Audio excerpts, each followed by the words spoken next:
You hear so many different ideas about good health. How do you separate the myths from the facts? Welcome to Healthy View Radio with your trio of co-hosts, Andrea Beaman, Lewtan, and Michelle Pfennighaus. Today, you'll learn what it takes to be healthy and happy within a stressful world from three experts walking their talk. Here is Lisa, Andrea, and Michelle. Hello and welcome to Healthy View Radio. Check this out. In one study, just 2 nights of getting less than 8 hours of sleep resulted in net weight gain in women. And as we all know, lack of sleep results in a whole lot of other problems like not knowing what day it is, having crazy food cravings, and getting into a fight with your spouse. I might know that one a little too well. So today on the show, we're going to be helping you get your all-important Z's. My name is Michelle Pfennighaus, and I'm joined by my co-hosts, Andrea Beaman and Lisa Lewtan.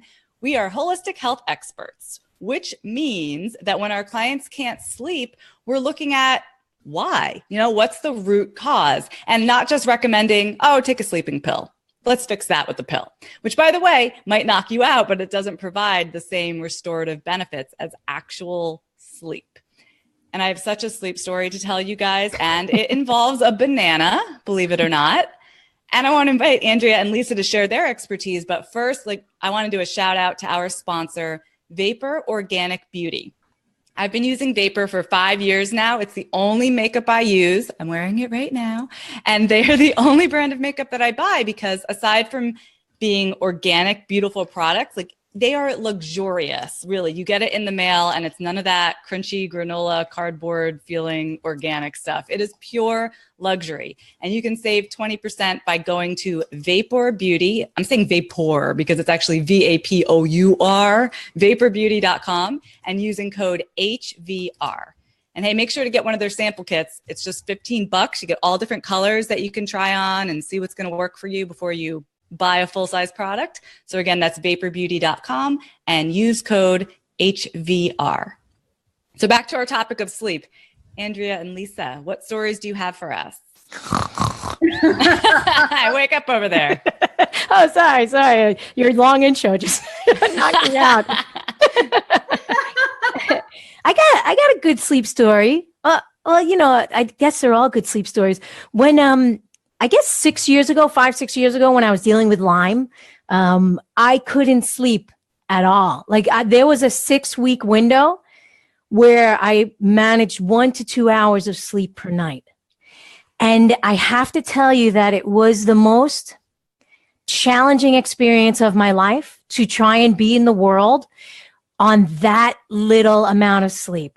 And, the Lyme, I had all this bacteria and virus going crazy in my system. So my body was completely exhausted. And you need energy to sleep. People think that, you're exhausted, you're just going to go to sleep. That's not the way that it works. You actually need energy so that your body relaxes into a state that it knows it's going to wake up again. So when I had Lyme, my body was like, this person is dying. You're not going to sleep. Let's get everything still. It was crazy. And it affected my relationship with my husband. It affected my work. It affected my desire to be in the world. It affected my healing process. My lack of sleep literally made me feel like I didn't want to be in the world anymore. Absolutely. I totally agree with that. I learned at a very young age, if I didn't sleep, I cried. It was just I would be sobbing the next day. And that made me kind of boring. I wasn't out late clubbing in college much. And even now when my friends are like, let's have dinner at 10 o'clock. I'm like, no, that is going to mess up my sleep. And so I guard it like one of the most important things. But I do know, having gone through periods in my life of not sleeping, it's the worst, the worst. And they call it postpartum depression. This is a real thing, but I think a huge part of that contributing factor is the lack of sleep for women after having babies. You do start wondering, like you said, Andrea, do I even want to be doing this? That was a huge problem for me. And that's kind of where my story starts because I've always had great luck with my clients. I'm sleeping great, they tell me. I've never had better sleep. So I thought I had it all worked out. I had this sleep thing down pat. But when I stopped sleeping, I was like, all right, I'm going to do all the things. So, let's get real real tight on not drinking caffeine, and we're not going to do the sugar, and I'm going to dim the lights in the evenings. I'm going to do all the things. Have a regular bedtime. Didn't do anything to help me. I was like, I thought I was so good at this. So then you bring in the big guns, you know what I mean? That's when you go for like the Rescue Remedy nighttime formula and the, what's it called? Natural Calm powder and the sleep masks and the earplugs and the white noise. Still interrupted sleep night after night after night. Like if my husband went in his sleep, I'd be like, boing, I'm awake. You know, or if a bird chirped out the window, springing out of bed. I would have given the baby up for adoption and got a divorce and then got to sleep. Not that far off from where I was, I got to tell you. I probably wrote that in my diary at some point. Plan for today. I really thought I was going crazy for sure. And this went on for years. Like I want to say it was 6 years between when my son was born and the day that somebody mentioned in passing that banana peel tea is something that you can use to help sleep. And I was like, come again? Say what now? Banana peel? Something I got in my kitchen. I always have one of those in my kitchen right there. I'm going to try that. And, you know, sometimes you just got to give it a shot and see if it worked. Have you guys ever heard of banana peel tea? So ironically, this is kind of funny. About a year ago, I had the worst night's sleep and I was like, oh my God, I am a maniac. I need to do something about it. So I went online and Googled who is like the expert on sleep. And this guy, Dr. Michael Breus came up, who I know you're going to be introducing soon. But I got him, I interviewed him and I said, Michael, help me.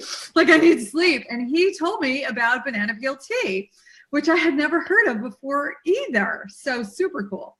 What is it about the banana peel? Is it the potassium? Magnesium. That makes sense. But I got to say, I had already tried Natural Calm is magnesium. It's a powder, you know, you mix. Yep. Didn't really notice much of a difference. I've tried the magnesium oils, you know, you rub all over your skin, so it absorbs that way. Didn't really notice any difference. The baths with the Epsom salt, same thing. No big difference. But once I tried the banana peel tea, and I don't know if it's just the magnesium or it's in combination with potassium or Andrea, we were talking one time about maybe it's the mucilage in the banana peel that allows it to be more easily absorbed. I don't know. And I don't care because I swear by this stuff. I absolutely swear by it. Do you drink it every night or is it something just when you're having trouble? I drink it almost every night because there's always going to be if I travel or if I forget, like there are nights that I don't. So when I can, I make sure to do it. So I don't want my body to run out of whatever it's running out of on the off nights. And I haven't had much trouble sleeping since I started that routine. And do you drink it right before you go to bed? And how many banana peels do you use? 14. No. My kids eat a lot of bananas, which is great because there's always plenty of peels lying around. So I use one peel per serving. I'll do like one banana peel. You got to work up to that though, because some people, as I found out, my husband was like, oh, let me try it. I'm like, all right, here you go.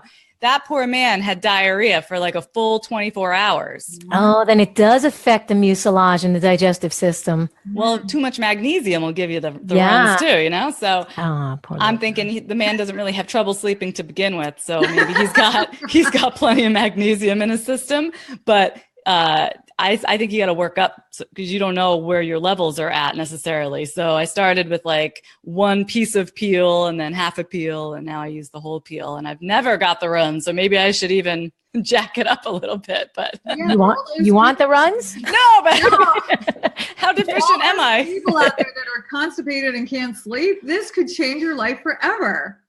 Game changer, and it costs nothing. My husband, however, tells me it smells like I'm cooking garbage.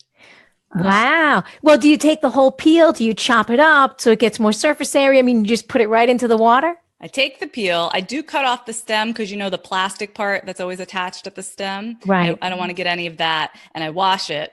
And then, and it's always an organic banana because bananas do get sprayed like the Dickens, you know? So you want to make sure you're using organic bananas for this. And I just throw the peel in a pot with like 2 cups of water, bring it to a boil, simmer for as long as I've got, 20 minutes, usually 20, 30 minutes while I'm packing the kids' lunches.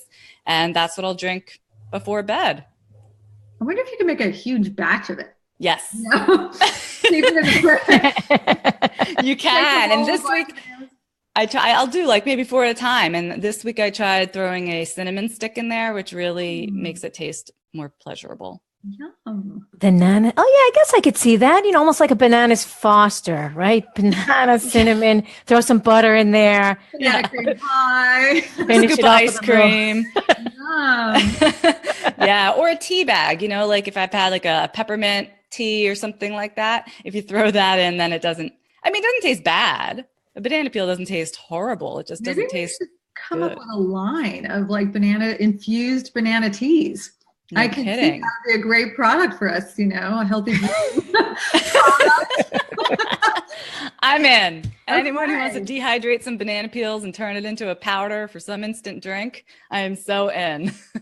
I'm surprised nobody's come up with this already. Well, now they're gonna. That's right. You put it into the universe. It's gone. Sorry, girls.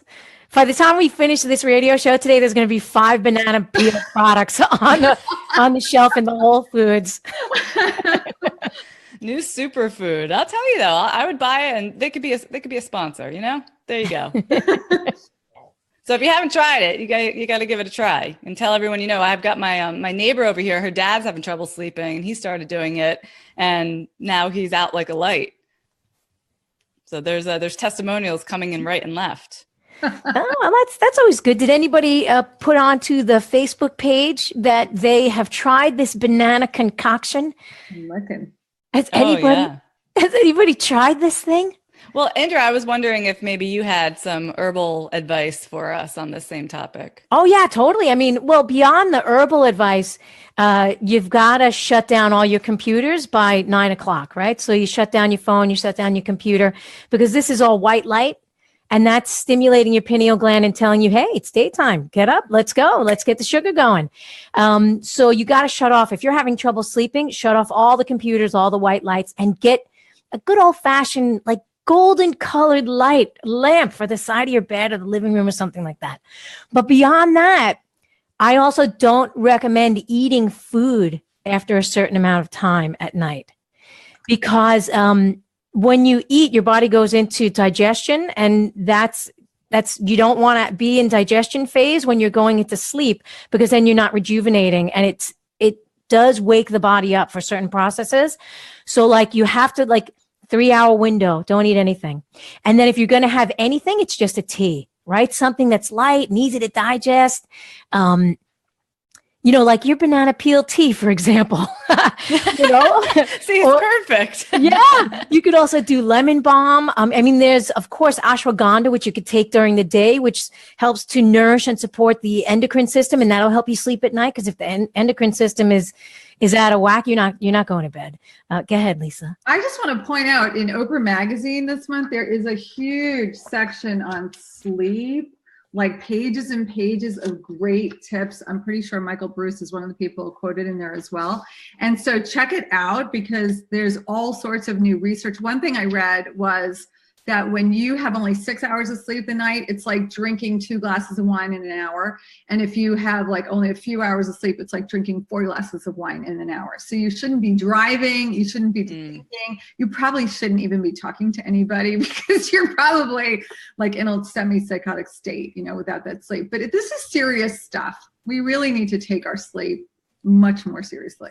Yeah, I was at CVS yesterday because my kids got every sickness known to man. He had strep throat, so we're standing there waiting for his antibiotic.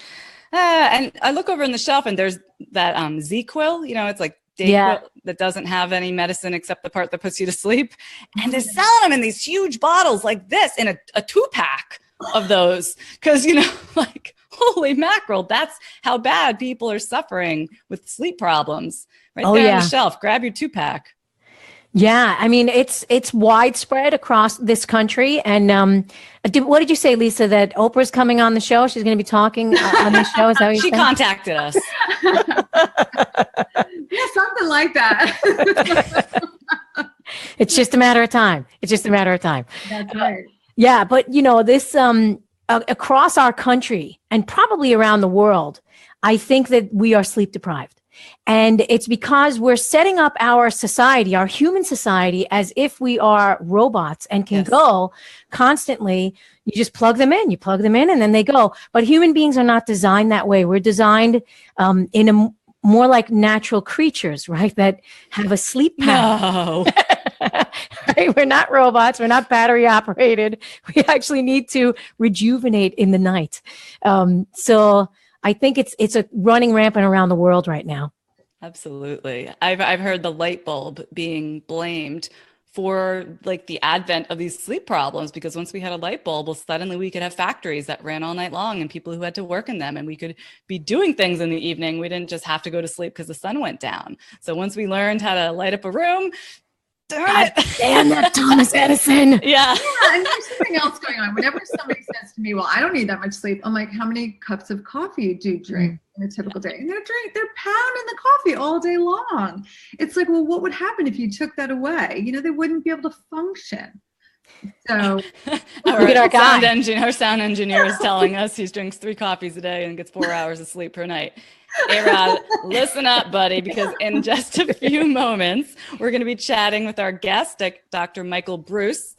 And Lisa mentioned him earlier. He's a clinical psychologist. He's a diplomat of the American Board of Sleep Medicine and fellow of the American Academy of Sleep Medicine. See, this is big deal. This is how big of a problem it is. We got academies. We got all these boards. And he's the author of several books, including The Sleep Doctor's Diet Plan, Lose Weight Through Better Sleep, which is true, you can, and Good Night, the Sleep Doctor's 4-week program to better sleep and better health.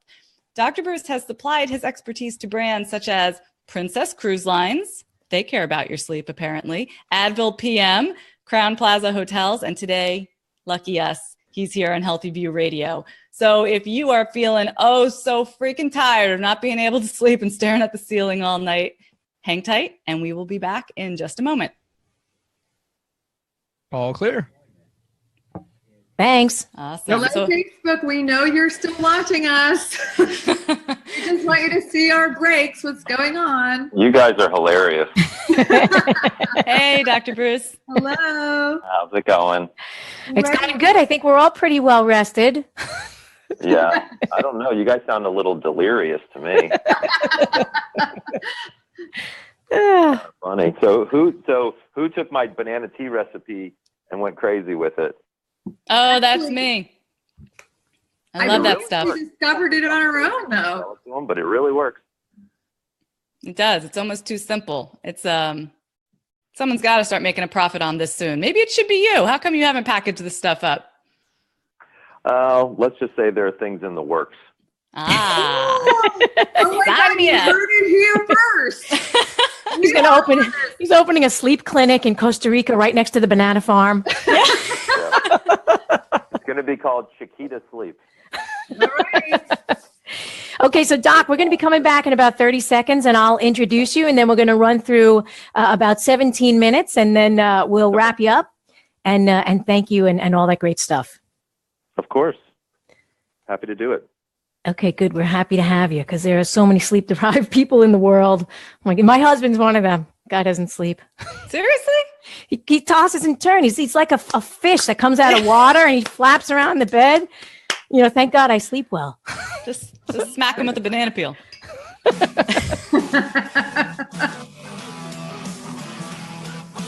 You're listening to Andrea Beaman, Lisa Lewtan, and Michelle Pfennighaus with Healthy View Radio. Do you have a question or comment for the show? Please call us right now at 1-866-472-5792. That's 1-866-472-5792. Or send us an email from our Voice America radio page. You'll find connections to reach any of the hosts there. Now, back to Healthy View Radio. Hello, everybody. Welcome back to Healthy View Radio. This is the place where we won't put you to sleep with our witty banter because we're engaging and fabulous. But we'll let you know the best ways that you could get some much needed Z's at night when you lay your beautiful head down at the end of the day. And with us today to help you get the information that you need for a better night's sleep is Dr. Michael Breus. He's the author of Beauty Sleep, Good Night, and the Sleep Doctor's Diet Plan. And we're very excited to have him here with us today. Hello, Dr. Breus. How's it going? Oh, it's going great. It's going great. Where, as you can see, the whole world is sleep deprived and is needing your information. So we're excited to have you. But we do like to ask a personal question or two before we get started, just to let our viewers and our listeners get to know you a little better on a human level. So, Fire away. what did you, the sleep doctor, have for breakfast today? I do a protein shake every morning, even when I'm traveling. So I actually bring it with me. And I'm not a big morning breakfast person. I have my chronotype, which is I'm more of a night owl. So when I wake up in the mornings, it's very difficult for me to actually have any major breakfast. So I usually have a protein and a probiotic shake that I bring with me. And then around 10 o'clock, I usually have some form of like a keto or paleo bar that I bring with me places. And then I usually have a much bigger lunch. If I do have breakfast, it's usually almost always high protein, high fat. Wow. Okay. And so what is the number one thing that you do on a daily basis that has a greatest impact on your life? I take omega-3s and vitamin D. It's remarkable how much energy it gives me, allows me to do the things that I want to do. And I would say the second thing is, being the sleep doctor, I have a very consistent sleep schedule. I go to bed at midnight. I wake up at about 6:15, 6:30, and I have for most of my adult life, and that's also served me very well. That's fantastic. And here is my last personal question for you. What is your guilty pleasure? Is it oversleeping, maybe? No, it's not. My guilty pleasures. I love ice cream. I just do.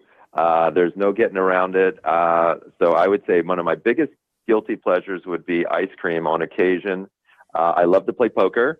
And so that would be another one. And then the final one is I like when my French bulldog sleeps in the bed next to me.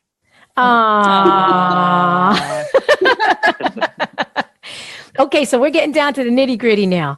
How important is sleep to our survival and to our health? It's an interesting question. So the best way I can answer that is to say you can live without water for about 3 days. You can live without food for almost 30. You can live without sleep for only 7. So sleep is fundamental to the entire human existence. And depriving yourself of that sleep affects every organ system and every disease state. I mean, at the end of the day, everything you do better with a good night's sleep. So, it really is, I would argue, more important than diet and more important than exercise, because if you're not sleeping, you're definitely gaining weight and you're certainly not working out. And then what do you think is going on in the world that more and more people are getting poor quality and deficient sleep? Well, I think that the world has really turned into this 24/7 society. I know before the break, you guys were talking about Thomas Edison and the invention of the light bulb. That definitely started things off. I think another invention that changed a lot was the invention of overtime, right? So when people get paid time and a half or 2 times their normal rate for working extra hours or odd hours, sleep is the thing that they usually say, oh, I'll get some more of that later. The other thing to remember is that our brains, actually, the more sleepy we get, the less our brain tells us that we're tired. What our brain normally tells us to do is to push on. There must be some reason why we're still awake and to keep going. So I think there's a really big combination. Also, let's be really honest. Sleep is not high on the totem pole for a lot of people. I hear all the time, I'll sleep when I'm dead, which my comment back is that's going to happen a lot sooner than you might I think people can really push themselves and get by. And also, don't forget, the number one abused substance in the world is caffeine. So, we've got lots of people who replace their sleep with caffeine. And of course, that doesn't work very well for very long. No, I agree. My nephew, he's a young kid. He's only 20 years old and he can't sleep at night. I'm like, well, how much caffeine are you drinking? He goes, no, coffee has nothing to do with it. Right? That's the mentality. Actually, it does. Yes. So, and so many kids don't even realize like what's in energy drinks and things like that. I mean, I have 2 teenagers. They have no caffeine in their diet, but a lot of their friends are drinking energy drinks at school or after school before sports, and they're wondering why they can't sleep at night. And so there's a lot of caffeine in a lot of different substances that people don't realize. Yeah, it's true. So let me ask you a question, because I think statistically women have a harder time sleeping than men. Do you have any clarity on that? Yeah, so there is some data to suggest that. Also, women have a tendency to need a little bit more sleep than men. At least that's what some of the literature is showing. Women, on average, are needing, I think it's like 28 or something more minutes than men in one study. And we don't know why that is, but I have some guesses. My guess is that women's brains are more complicated than men. What? I could have told you that. I know. It's not like this is a revelation to you ladies. I can appreciate that. But, us guys, we're big, dumb animals half the time, or probably more than half the time. And, our brains don't seem to require the amount of sleep. I think a lot of that actually has to do with hormones, menstrual cycles, menopause. I mean, everything that occurs within the female system can have an effect on sleep and requires energy. And, remember, when we're sleeping, at least one of the theories is that's kind of when we recharge our batteries. Yeah, I believe that for sure. And it's interesting that women require more sleep, and also women live longer. Yeah. Oh, yeah. There's no question. So you guys are the smarter superior species. And Michelle said we're so much smarter. Oh, Lord, you didn't know what you were getting into when you signed on to come onto this show, Doc. I'm okay with it. I like you ladies. You're fun. So I know that we were talking a little bit about food. You said that, sleep is more important than food, and more important. And really it is, because we can't function without it. But what are some of the foods that you would recommend that could help promote better sleep? So it's an interesting question. So first of all, let's talk about some of the myths that are out there. The big one I always hear about is turkey. Okay. Because turkey has a substance in it called tryptophan. You'd have to eat like a 25-pound turkey in order to get enough tryptophan for it to really work. Also, tryptophan doesn't work particularly well in the presence of protein. So even if you eat a 25-pound turkey, it's not going to do a whole lot of good to you. By the way, the reason that people are so tired after Thanksgiving has very little to do with turkey. What it has to do with is that their in-laws have finally left the house and dealing with them, that they're thrilled and they lie on the couch and they sleep for 3 days. Either that or cooking of the meal and all of that kind of stuff is really the stress related around it. The second big myth I hear all the time is warm milk. So I calculated it out, and you'd have to drink almost a gallon of warm milk. Now, nothing sounds more disgusting to me than drinking a gallon of warm milk. Yeah. Again, from a tryptophan standpoint, that's what you'd need in order to get there.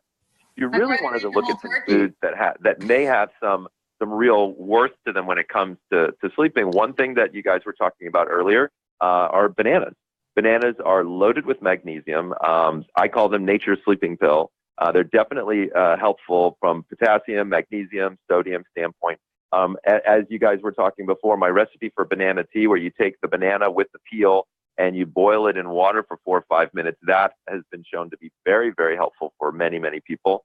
Another thing that's been interesting for folks out there who are listening who wake up in the middle of the night, there is some data to now suggest that, in fact, blood sugar is dumping in the middle of the night, which causes a rise in insulin, which causes cortisol to increase and makes you wake up. So how do you prevent that? One way is with raw honey. So a teaspoon, not a tablespoon now, but a teaspoon of raw honey about 25 minutes before bed will help keep your blood sugar stable. I've had several patients where that helps them sleep through the night. Again, the banana tea is definitely something that has helped people. If you're not a big fan of bananas, also guava leaf tea, that's Guava, guava leaf tea. If you go on Amazon, you can just type in guava leaf tea. I get the one that's 120 count because it takes about 30 days or so, but it actually also helps with keeping blood sugar stable. And then, believe it or not, there's actually data on tart cherry juice. So drinking between 6 and 8 ounces of tart cherry juice twice a day was shown to increase overall sleep, the quality of that sleep, and how fast it makes you fall asleep. So in that Oprah spread that I see you contributed to, they also mentioned black walnuts as something to help you sleep. And I don't even know what black walnuts are. Is this a thing? So if memory serves, black walnuts are one of the nuts that actually are high in melatonin. Tart cherries are the highest. I want to say, if my memory serves, black walnuts are one of the highest. Also, omegas are big, and I know there's a lot of omegas in walnuts as well. And that's part of the reason why I take omega supplements every day. But that having that balance in your system can be very useful for sleep as well.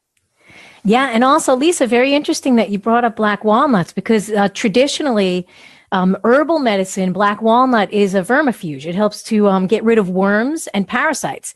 And and old wives' tale is if you can't sleep at night, you have parasites throughout your system, right? The parasites are agitating you and waking you up. So I could see how that works. Yeah, I mean, and to follow along that thread, I would also argue that, probably the newest area that very few people have really started to look at yet is the microbiome. And how does the microbiome affect sleep? And so for folks out there who may or may not know what the microbiome is right below your stomach is where your small intestine, large intestine, or what we call your gut is. And that's got billions and billions of bacteria in it. And this makes up your microbiome. If your microbiome is off, if there's not good gut bacteria in there, but bad gut bacteria in there, we definitely see some sleep-related issues. They haven't been well defined yet because this is an incredibly new area of study, but it's definitely something to start thinking about in the future and making sure that you've got a healthy gut for healthy sleep. Yeah, I agree with that entirely. In Chinese medicine, when the mind is too active or overactive, you won't be able to sleep at night. So the microbiome and the mind, the gut and the mind connection is really coming to the forefront in the scientific community now. Yeah, it's fascinating. And I mean, look, this year, the Nobel Prize was awarded to circadian rhythm researchers. I mean, sleep is it, I mean, you would have fooled me 18 years ago when I got involved in this field. I never thought you'd see a Nobel Prize in medicine for circadian rhythm work, but now that's what we're starting to see. It's really cool stuff, and we're definitely going to be learning more and more as the years come forward. Oh, that's awesome. So what are your top 5 things that people can do to get a better night's sleep? Absolutely. So step number 1 is have a consistent sleep schedule, even on the weekends. Now, here's the caveat, is it's all about the wake-up time. So if you wake up at 6:30 during the week, I know this is going to stink. Wake up at 6:30 on the weekend. Sleeping in, even by as little as 30 minutes, causes a scenario called social jet lag, where your body gets used to sleeping in Saturday morning, used to sleeping in Sunday morning, then guess what? That's why Monday stinks.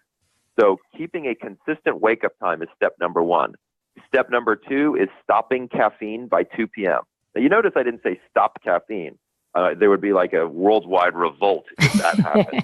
So I don't, and I have a cup of coffee every once in a while. It's not a big deal, but if you can stop by 2, the half-life of caffeine is between 6 and 8 hours. It won't have as large an effect, if any effect at all, on your ability to fall asleep at night. Step number 3 has to do with alcohol. I got no problems if you want to have a glass of wine or beer or cocktail or even 2 with dinner, but you really want to give yourself time to digest through that. The average human body takes approximately 1 hour to digest 1 alcoholic beverage. So if you have 2 drinks at dinner, you want to wait 2 hours before lights out. While alcohol makes you sleepy, there's a really big difference between falling asleep and passing out, right? Mm-hmm. So you really want to make sure that you're not using alcohol as a sleep aid, but giving your body time to digest that, because you're going to wake up in the middle of the night, have to pee, your arousal threshold will get much lower, and you'll have a very rough night of sleep. Step number 4 has to do with exercise. And so exercise is probably the best way to improve the quality of your sleep. But I'm not saying you got to go out and run a marathon. 20 minutes of moderate exercise, take the dog for a walk, whatever it is, will definitely improve your sleep. But you really want to make sure that you don't exercise too close to bedtime, because for some people that can be very stimulating. And then the last step is step number 5, is when you wake up in the morning, within 30 minutes of waking up, you want to drink 16 ounces of water and get 10 minutes of direct sunlight. The water, when people sleep at night, in their breath, they actually breathe out almost a full liter of water a night. This is why your lips are dry in the mornings. And so getting hydrated absolutely helps kick in your metabolism, but also helps wake you up. And the sunlight is really good, because when sun hits the optic nerve, it actually turns off the melatonin faucet in your brain. So really quickly, step number 1 is have 1 wake-up time and stick to it. Step number 2 is stop caffeine by 2 p.m. Step number 3 is give yourself 1 hour per alcoholic beverage before lights out. Step number 4 is give yourself about 3 or 4 hours after you work out before lights out. And step number 5 is drink water and get sunlight each morning. That's awesome. And the sunlight will also help to reset the circadian rhythms, right? Exactly. And help with vitamin D production. Yeah. So according to your 5 steps, Lisa and Michelle will have to stop drinking at 12 o'clock in the afternoon, right? To get a good night's sleep. Is that? I'll do my best. Does that mean no chocolate after 2 p.m. either? Chocolate is the caveat. My wife told me a long time ago, if I ever tell women they can't have chocolate, we're getting a divorce immediately. Good woman. There's really not a ton of caffeine in chocolate. I mean, there are people who are caffeine sensitive, but generally speaking, as long as you're not eating a 4-pound Hershey bar, I think you're in good shape. Well, this is all great information. And I know that you have a bunch of books and you have online programs. I was all over your website the other day and it looks wonderful. Can you share with our listeners and our viewers where they can find out more information about you and what you have going on? Absolutely. My website is super easy to remember. It's thesleepdoctor.com. Nobody hopefully will ever forget that. And I have an online course to teach people how to sleep better. I have a specialty online course for people who have insomnia. I've got 3 books. My newest book is called The Power of When, W-H-E-N, and it's all about chronotypes. I mentioned chronotypes briefly, but some people are early birds, some people are night owls. If you learn what you are, you can actually change what's going on in your day, and it can be incredibly effective and increase your levels of productivity. And I publish new content every week on my blog, so I would definitely get people sign up for my newsletter. You'll learn a ton, I promise. Thanks so much, Doc. Thanks for sharing your wisdom, your sleep wisdom with us. You've just saved millions of women and men across America. Look, I love coming on your show. You guys do a great job. I'll come back anytime. Okay, thanks so much. All right, take care. Okay, so speaking of better sleep, our sponsor, Four Sigmatic, has a new and exciting blend of mushrooms and adaptogens to help you ensure to get a good night's sleep. This sleep blend includes reishi to help your body adapt to stress better, ashwagandha, which everybody's all abuzz about ashwagandha, to help restore balance in the endocrine system, and has been shown to encourage more restful sleep and help with stress management. It also contains magnesium, which we were talking about, to calm the nerves and to help you fall asleep. So go to foursigmatic.com/HVR to save 15% and get your better sleep brew today. Coming up after the break, we have Suzy Glaskie. She's the founder of Peppermint Wellness. And this is appropriate for the final segment today. It's kind of like having a mint on your pillow before bed. So keep your eyes open for our last segment. We'll be right back after these messages. All clear. Thanks, A-Rod. Are we good? Yeah, we're good. Thanks, Doc. That was wonderful. Well, my pleasure. My pleasure. Happy to come back anytime. Awesome. Thanks so much. All right. You guys take care. Have a good one. Okay, Bye. you too. Bye. Bye-bye. So do we have Suzy? Is Suzy on the line? Oh, you know what? While we wait for Suzy, Christine had a question we didn't get to during the interview over on Facebook. Christine was asking, she said, I don't think it's the amount of sleep we need, but the quality. We got to think about that. That's a good question. Yeah, because if you get a lot of sleep, but you're waking every few hours, then that's not good quality, and that's horrifying. I think it's got to be both, right? Because even really good sleep, you can't do 4 hours of really good sleep. It's like plugging in your phone with a really good charger, but not long enough. I'm trying to get Suzy. We're just having some issues connecting. Her phone just keeps turning her into a robot. Okay, but you have her. Yeah. Whoa, she's calling from the UK. That's why. I see. Oh, does she want to hop in on the video instead? Hey, Rod, ask her if Zoom would work. All right. She doesn't call. I'm waiting for her to call me back again. She says she's going to try another line. I think I could hardly make out what she was saying. Emailing. Wait, what time is it in the UK? Is it bedtime over there? What is it? Oh, it's only like 5 o'clock, right? Yeah. But we're getting ready to come back. I'm going to try to still keep connecting with her. Just try to hold out for me for a little bit. Like, give me 2 minutes. All right. I got another question we can. Maybe we should post the Zoom link for her in the, Michelle, if we post the Zoom link for her. Here we go. Okay. Andrea Beaman, Lisa Lewtan, and Michelle Pfennighaus with Healthy View Radio. Do you have a question or comment for the show? Please call us right now at 1-866-472-5792. That's 1-866-472-5792. Or send us an email from our Voice America radio page. You'll find connections to reach any of the hosts there. Now, back to Healthy View Radio. Hey, everybody. Welcome back. I am Lisa Lewtan, and I'm here today with my amazing co-hosts, Michelle Pfennighaus and Andrea Beaman.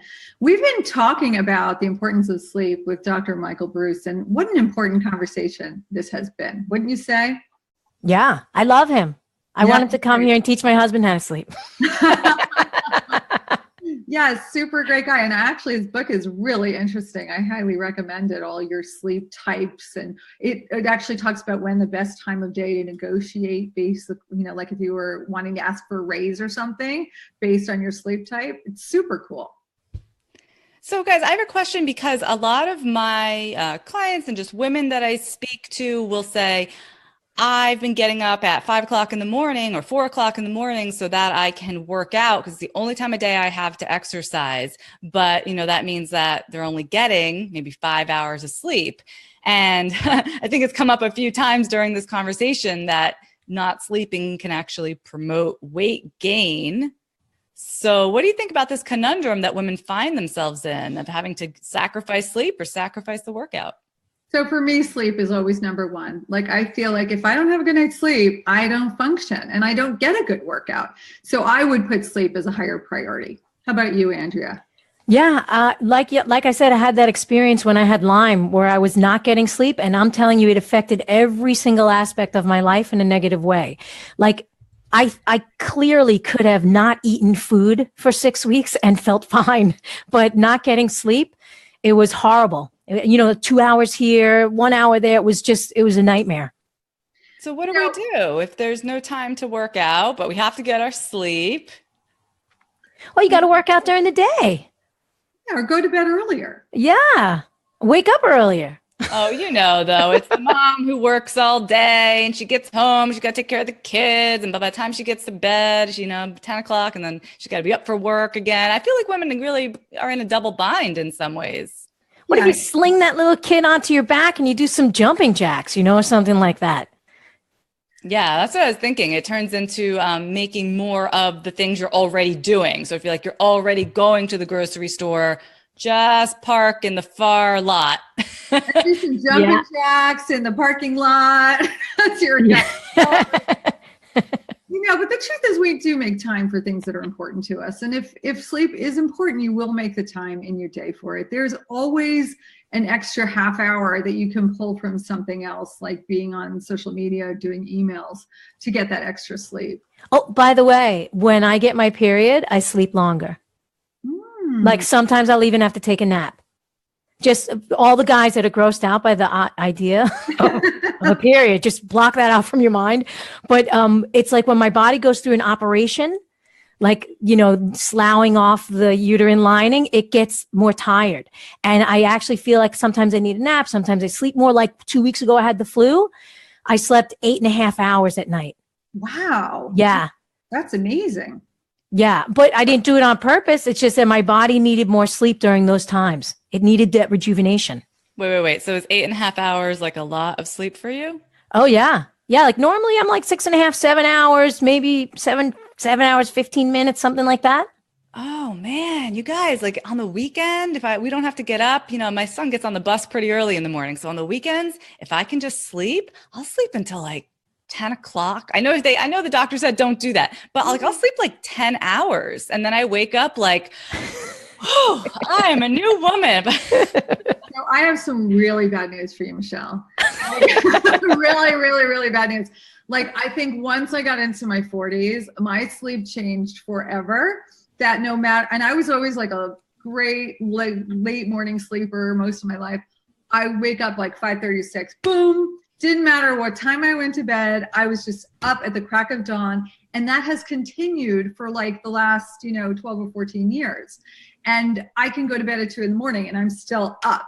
So enjoy those Z's while you eat them. I think that's really common though, right? That's sort of by design that the body needs less sleep as we I still need age. sleep. Did But say it, Michelle. Age. But you know what? It's like if I had woken up at that time when I had little babies, it would have been great, but I couldn't do it then. And now that they don't need me in the morning, I can't wake up. It's not fair. I mean, I can't sleep.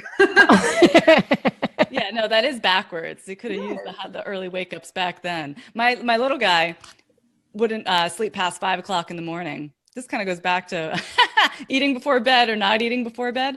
When he was little, he would wake up at 5 o'clock in the morning every day, and I was losing my mind. Visited my mom that year for Christmas, and the kid was, how old was he? Maybe like 11 months old. And she fed him an entire Italian sausage. Next morning, that kid slept till 8 o'clock. Wow.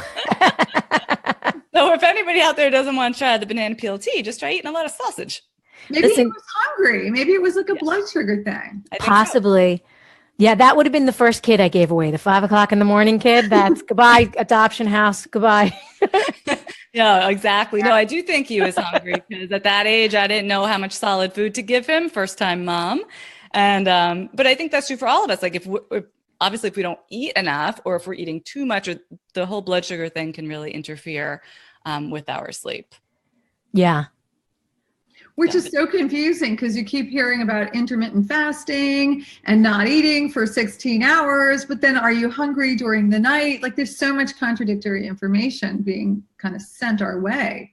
So, well, on that, I think, I mean, people do it all different ways. And Andrea, I'll be interested to hear what you have to say. But one way to do intermittent fasting, but make sure that you sleep well, is do eat dinner, but then leave the gap between an early-ish dinner and a late-ish breakfast.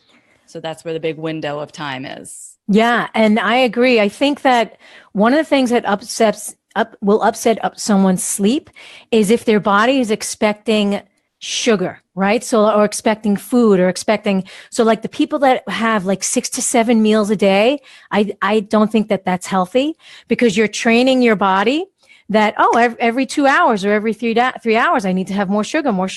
So your body never goes into reserve mode to get to the stored sugar. And it's always so at night when you're sleeping, then your body's like, where's the sugar? Where is this 2 hour window? Hello, what are you just going to let me starve here in the middle of the night? So, I think that intermittent fasting is great because you're actually training your body how to go to longer periods of time without having to have actual food. Is that something that you do, Andrea? Intermittent fasting? Well, yeah, like I'll eat my last meal at, like 7 o'clock or 8 o'clock, and then I don't eat again until 10 o'clock the next day. But that's just my cycle. So I get like a 12-hour window of no food. The days that I feel the best, I'm kind of the opposite of most people. I'll stop eating at like 4 and then go and have breakfast at like 6:30 because I am an early riser. So, and I don't do it all the time because I have zero social life. But when I do, I am so happy. I feel great when I do it. Oh, so interesting. Yeah. For listeners who are wondering about intermittent fasting, it's sort of a flexible idea where, you choose to not eat. Some people do it a day of eating on and a day of eating off, or, certain days of the week they eat and certain days they don't. But another way of doing it is certain hours of the day you eat and hours of the day that you fast. So that's kind of what we're talking about. And I think it's a pretty hot topic. Maybe we should do a whole show about that. Yeah, totally. Aren't we? Isn't it on the roster when Oprah comes? Isn't that what Oprah's talking about? Yeah. It's probably on there somewhere. Yeah, she's going to be running for president and on our show at the same time. I mean, I read the news.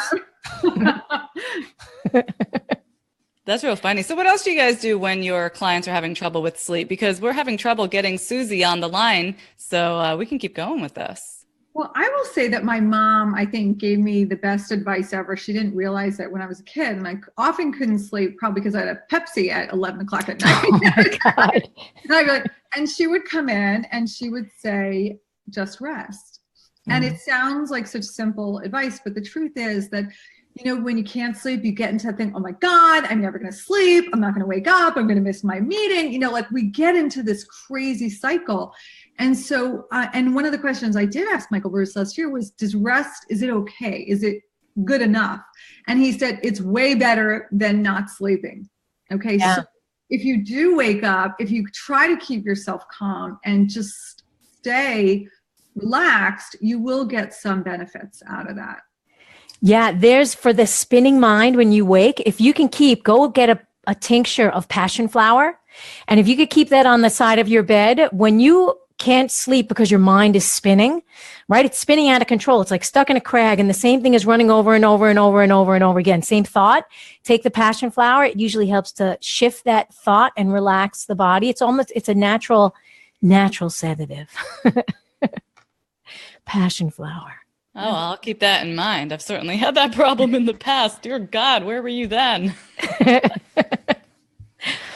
So listen, we could always hang with Suzy another day. Yeah. I'm here. Hey, she got here. Oh my God. She had to travel all the way from England. Okay. Wait, Suzy, let me officially introduce you. Hold on, everybody. We're so Sorry, I jumped the excited. gun. Well, we're so excited because Suzy Glaskie is on the line, and she's one of the first functional medicine certified health coaches in the UK. And she's also the founder of Peppermint Wellness, which I absolutely love that name. Love, love, love. Thank you. It's very refreshing. Well, after a 22-year career in PR, mainly promoting the food processing industry, Suzy followed her heart and retrained as a health coach. She now works with individuals, groups, and organizations to empower people to take back their health, boost their energy, feel comfortable in their own skin, and start to thrive. Welcome, Suzy. Thank you so much. It's so nice to be here with you. Good evening. Good evening. Good evening. Good afternoon. Yeah, it's dark here in Manchester where I am. It's feels very nightimey. Wow. Well. So, Suzy, are you a good sleeper? Am I a good sleeper? Do you know? I go through phases. I'm trying to work on going to bed earlier and having my technology sundown. And I have to admit, it's one of my weak spots as a health coach. So it's something I'm working on, but it doesn't come naturally to switch off all my social media feeds at 8:30.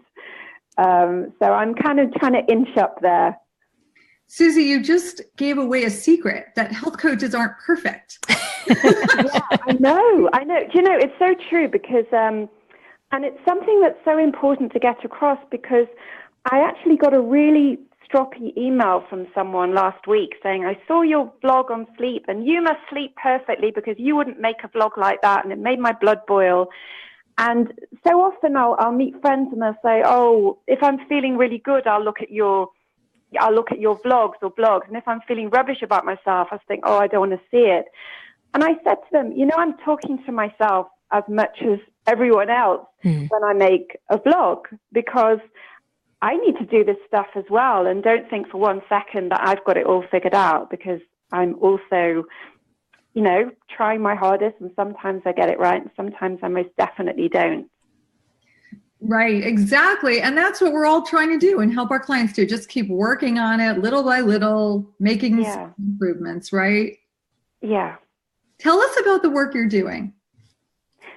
Okay, so I work a lot with companies and also, it's very exciting here in the UK at the moment because we don't actually have any history of health coaches working with doctors or in fact health coaches working very much because there's no awareness of health coaches, there's no awareness of functional medicine here.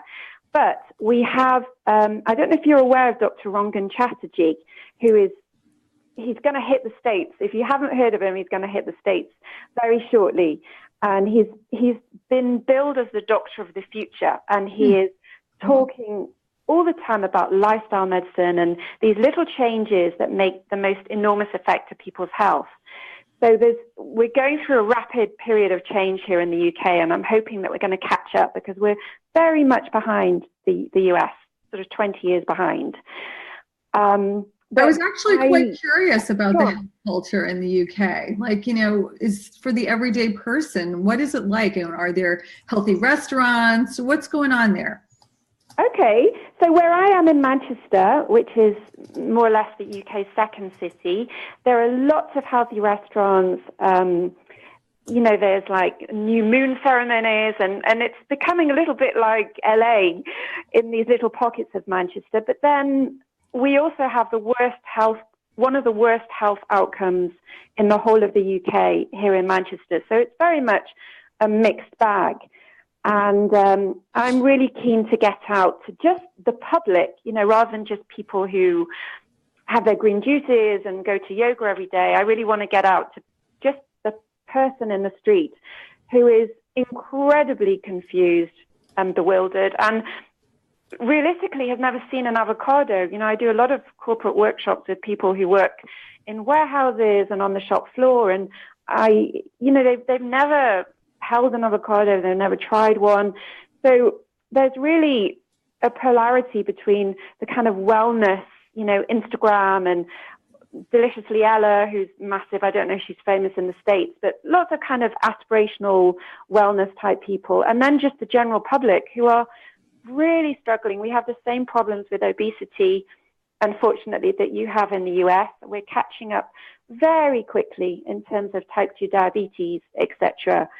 We're really the sick man of Europe, unfortunately. Suzy, since we just have a little bit of time, I want to make sure you could tell people where they can learn more about you. Sure. So my website is Peppermint Wellness. My YouTube channel is also Peppermint Wellness. And I've been very fortunate to interview some of the amazing doctors who you have over in the US, people like Mark Hyman and David Perlmutter, who wrote Grain Brain, Gary Taubes, who wrote The Case Against Sugar. So there's quite a few interviews with doctors who I really respect and admire on my YouTube channel. And I have lots of resources on the website. I have a shopping list. I'm a mum of 3, so I like things very practical and very, time-saving. So it's healthy tips for healthy shoppers that you can download, and it's got my tips there, and you can write your shopping list. So I like things that are very, very practical. Awesome. Well, thanks so much for joining us today. My pleasure. Everybody, it's been a great episode today. Visit us at healthyviewradio.com, where you can comment live each week, and go to iTunes. Check us out, and please leave us a 5-star review. If it's 4, maybe, but we really prefer a 5. But definitely, please help us spread the word and get all this great news about great health out to the world. Thanks, everyone, and have a great week. All clear. Thanks. Thank you. Thank you. Bye, Facebook.